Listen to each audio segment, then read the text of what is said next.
ಇಲ್ಲ, ಅದು ಯಾಕೆ ನೀವು ತಪ್ಪು ಅರ್ಥೈಸ್ಕೊಂಡಿದ್ದೀರಾ ನನಗೆ ಅರ್ಥ ಆಗಲಿಲ್ಲಪ್ಪ.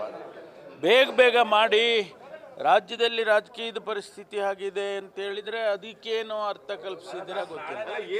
ಅಲ್ಲಲ್ಲ, ಅದಕ್ಕೆ ಮುಂಚೆ ನಾನು ಮಾಡಿದ ಮಾತುಗಳು ಯಾವುದೇ ಕಾರಣಕ್ಕೂ ಭಾರತೀಯ ಜನತಾ ಪಾರ್ಟಿಯವರು ಏನೇ ಪ್ರಯತ್ನ ಮಾಡಿದರೂ ಸರ್ಕಾರನ ಬೀಳ್ಸೋಕ್ಕಾಗೋದಿಲ್ಲ ಅಂತ ಹೇಳಿದ್ದೀನಿ. ಅದು ಬಿಟ್ಬಿಡ್ರಿ ನೀವು. ಲಾಸ್ಟಿಗೆ ನಾನು ಬಿಲ್ಡಿಂಗ್ ಕಟ್ಟೋದು ಬೇಗ ಕಟ್ಟಲಿ ಅಂತ ಹೇಳಿ ಆ ಅರ್ಥದಲ್ಲಿ ಹೇಳಿದೆ ನಾನು.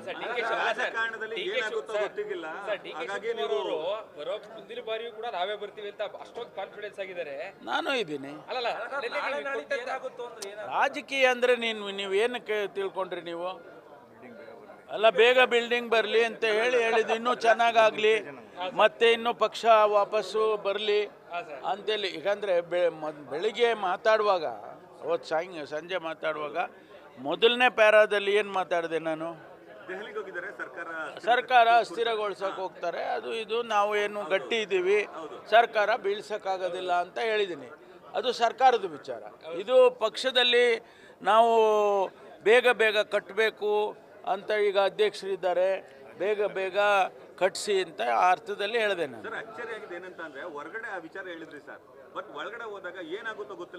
ಏನಾಗುತ್ತೋ ಅಂದ್ರೆ ಏನು ನೀವೇನು ಸರ್ಕಾರ ಬಿದ್ದೋಗುತ್ತೆ ಅಂತ ಅದನ್ನ ಯಾಕೆ ಅರ್ಥೈಸ್ಕೋಬೇಕು ಆ ರೀತಿ ಅಂತ ಗೊತ್ತಿಲ್ಲ ನನಗೆ. ನಾನು ಸರ್ಕಾರದ ವಿಚಾರದಲ್ಲಿ ನಾನು ಮಾತಾಡಿಲ್ಲ. ನಾನು ಮಾತಾಡಿದ್ದು ಪಕ್ಷದ ವಿಚಾರದಲ್ಲಿ ಬೇಗ ಕಟ್ಕೊಳ್ಳಿ. ರಾಜಕೀಯಗಳ ಡೆವಲಪ್ಮೆಂಟಿಗೆ ಅಧ್ಯಕ್ಷರಿದ್ದಾರೆ, ನಾಳೆ ಅಧ್ಯಕ್ಷರು ಬದಲಾಗ್ಬೋದು. ಅದನ್ನು ಹಾಗೆ ಯಾಕೆ ತಗೊಳ್ಳೋದಿಲ್ಲ ನೀವು? ಅಲ್ವಾ? ನಾನು ರಾಜಕೀಯ ಮಾತಾಡಿದ್ದು ಪಕ್ಷದ ವಿಚಾರದಲ್ಲಿ. ಸರ್ಕಾರದ ವಿಷಯ ಕೇಳಿಯಪ್ಪ, ಕೇಳಿ ಅದಕ್ಕೆ ಹೇಳಿದ್ದು ನಾನು. ಅದೆಲ್ಲ ಏನೂ ಮಾಡೋಕ್ಕಾಗೋದಿಲ್ಲ. 136 ಜನ ಇದ್ದೀವಿ. 50 ಕೋಟಿ 100 ಕೋಟಿ ಕೊಟ್ಟರೆ ಕೂಡ ಏನು ಸರ್ಕಾರನ ಕೆಡವೋಕ್ಕಾಗೋದಿಲ್ಲ ಅಂತ ನಾನು ಆ ಮೊದಲೇ ಭಾಷಣದಲ್ಲಿ ಹೇಳಿದ್ದೇನೆ. ಮತ್ತು ನೀವು ಲಾಸ್ಟಿಗೆ ಪಕ್ಷದ ವಿಚಾರ ಮಾತಾಡುವಾಗ ಅದನ್ನು ತಪ್ಪು ಅರ್ಥೈಸ್ಕೊಂಡಿದ್ದೀರಿ. ಆ ರೀತಿ ಯಾವುದೇ ಬೆಳವಣಿಗೆ ಇಲ್ಲ. ಸರ್ಕಾರ ಸುಭದ್ರವಾಗಿದೆ, ಸಿದ್ದರಾಮಯ್ಯನವರು ಸುಭದ್ರವಾಗಿದ್ದಾರೆ. ನಾವು 5 ವರ್ಷ ಯಾವುದೇ ಒಂದು ತೊಂದರೆ ಇಲ್ಲದೆ ನಾವು ಸರ್ಕಾರವನ್ನು ನಡೆಸ್ತೀವಿ. ಮುಂದಕ್ಕೂ ಕೂಡ, ಮುಂದೆ 28 ಚುನಾವಣೆಗೆ ಹೋಗುವಾಗಲೂ ಕೂಡ ಭಾಳ ಆತ್ಮವಿಶ್ವಾಸದಿಂದ ಹೋಗ್ತೀವಿ. ಪಕ್ಷ ಬರಬೇಕು. ಇಲ್ಲಪ್ಪ, ಏನಿಲ್ಲ. ಸಚಿವರುಗಳು ಮತ್ತೆ ಅವರ ರಿಪೋರ್ಟ್ ಕಾರ್ಡ್ ಕೇಳಿದರೆ ಸಿಎಂ ಅವರು ರೀಶಫಲ್ ಅಂತ ಅದು ಅಲ್ಲಲ್ಲ, ಅದು ನೋಡಿ, ನಮ್ಮ ಪಕ್ಷದಲ್ಲಿ ವರಿಷ್ಠರು ಯಾವಾಗಲೂ ಕೂಡ ಇವರು ನಮ್ಮ ಮಂತ್ರಿಗಳನ್ನು ಅವ್ರ ಕೆಲಸ ಕಾರ್ಯಗಳು ಹೇಗೆ ಮಾಡಿದ್ದೀರಿ ಅಂತ ಇದೇನು ಹೊಸದೇನಲ್ಲ.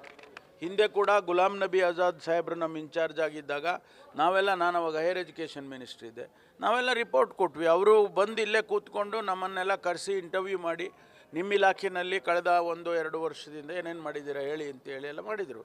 ಅದು ನಮ್ಮ ಪಕ್ಷದ ಒಳಗಡೆ ಆಂತರಿಕವಾಗಿ ನಾವು ಒಳ್ಳೆ ಆಡಳಿತ ಕೊಡಬೇಕು ಅನ್ನೋ ವಿಚಾರದಲ್ಲಿ ಮಾಡೋವಂಥದ್ದು.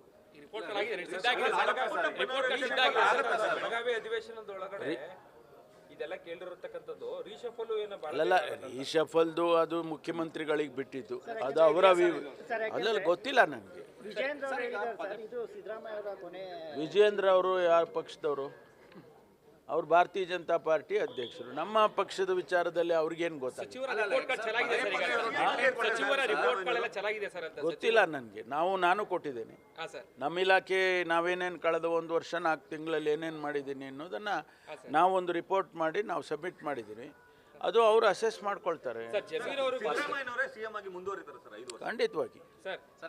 ಖಂಡಿತವಾಗಿ ಅದರಲ್ಲಿ ಅನುಮಾನ ಬೇಡ. ಅವರೇ ಮುಂದುವರಿತಾರೆ, ಅವರೇ ಮುಖ್ಯಮಂತ್ರಿಗಳಾಗಿರ್ತಾರೆ, ಅದರ ಮೇಲೆ ಅನುಮಾನ ಬೇಡ. ಸರ್, ಜಮೀರ್ ಅವ್ರದ್ದು ನೀವು ಕೂಡ ಮೈಸೂರು ಬಂದ ಮೊದಲೇ ಹೇಳಿದ್ರಿ ಸರ್, ಯಾವುದೇ ಕ್ರಮ ಆಗಲೇ ಇಲ್ವಲ್ಲ ಸರ್ ಅಂತ. ಅಲ್ಲ, ಅದು ನಮ್ಮ ಅಧ್ಯಕ್ಷರು ಮತ್ತು ಡಿಸಿಪ್ಲಿನರಿ ಕಮಿಟಿ ಅದೆಲ್ಲ ಅದು ಅವ್ರಿಗೆ ಬಿಟ್ಟಿದ್ದು. ಪಕ್ಷದ ವಿಚಾರ ಅಧ್ಯಕ್ಷರಿಗೆ ಬಿಟ್ಟಿದ್ದು, ಅವ್ರ ತೀರ್ಮಾನ ತಗೊಳ್ತಾರೆ. ಅಲ್ಲ, ನೀವಿದ್ದಾಗ ಎದ್ದೆಲ್ತವ್ರಲ್ಲ ಕರ್ಸಿದ್ವಿ ಅಂತ ಹೇಳಿದ್ರಿ ಸರ್. ಹೌದು, ಇಂತಹ ದೊಡ್ಡ ವಿಚಾರ ಆದಾಗಲೂ ಕೂಡ ಕರ್ಸೋದಕ್ಕಾಗ್ತಲ್ಲ. ಅದು ಅವ್ರಿಗೆ ಬಿಟ್ಟಿದ್ದು. ನಾಳೆ ರಿಸಲ್ಟ್ ಹೇಗಿದೆ ಸರ್? ರಿಸಲ್ಟು ನಾವು 3 ಗೆದ್ದಿದ್ದೀವಿ.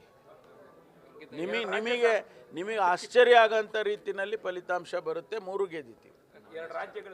ರಾಜ್ಯದಲ್ಲಿ ನಾನು ಮಹಾರಾಷ್ಟ್ರಕ್ಕೆ ನನ್ನನ್ನು ಕಳಿಸಿದ್ರು ಅಬ್ಸರ್ವರ್ ಆಗಿ. ಮಹಾರಾಷ್ಟ್ರದಲ್ಲಿ ನಾವು ಏನು ಮಹಾವಿಕಾಸ್ ಅಗಾಡಿ ಇದೆ, ನಮ್ಮ 6 ಪಕ್ಷಗಳು ನಾವು ಸೇರಿಕೊಂಡಿದ್ದೇವೆ, ಇಂಡಿಯಾ ಅಲಯನ್ಸ್, ನಾವು ಅಧಿಕಾರಕ್ಕೆ ಬರ್ತೀವಿ. ಸರ್ ನಿಮ್ಮ ಅದೇನಾರ ಇರಲಿ ಬಿಡಿ, ಎಕ್ಸಿಟ್ ಪೋಲ್ನ ಎಲ್ಲವೂ ಸತ್ಯ ಆಗೋದಿಲ್ಲ. ಎಕ್ಸಿಟ್ ಪೋಲ್ನಲ್ಲಿ ಡಿವೈಡ್ ಆಗೋಗಿದೆ. ಎಕ್ಸಿಟ್ ಪೋಲ್ನಲ್ಲಿ 2 ಎಕ್ಸಿಟ್ ಪೋಲ್ನಲ್ಲಿ ನಮಗೆ ಕೊಟ್ಟಿದ್ದಾರೆ. ಅಂದರೆ MEAಗೆ 162 ಸೀಟ್ ಕೊಟ್ಟವ್ರೆ, ಅವ್ರಿಗೆ 128 ಕೊಟ್ಟಿದ್ದಾರೆ.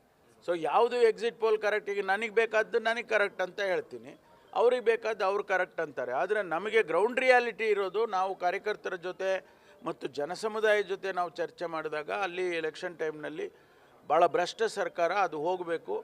ನಾವು ಮಹಾವಿಕಾಸ್ ಅಘಾಡಿಗೆ ಸಪೋರ್ಟ್ ಮಾಡ್ತೀವಿ.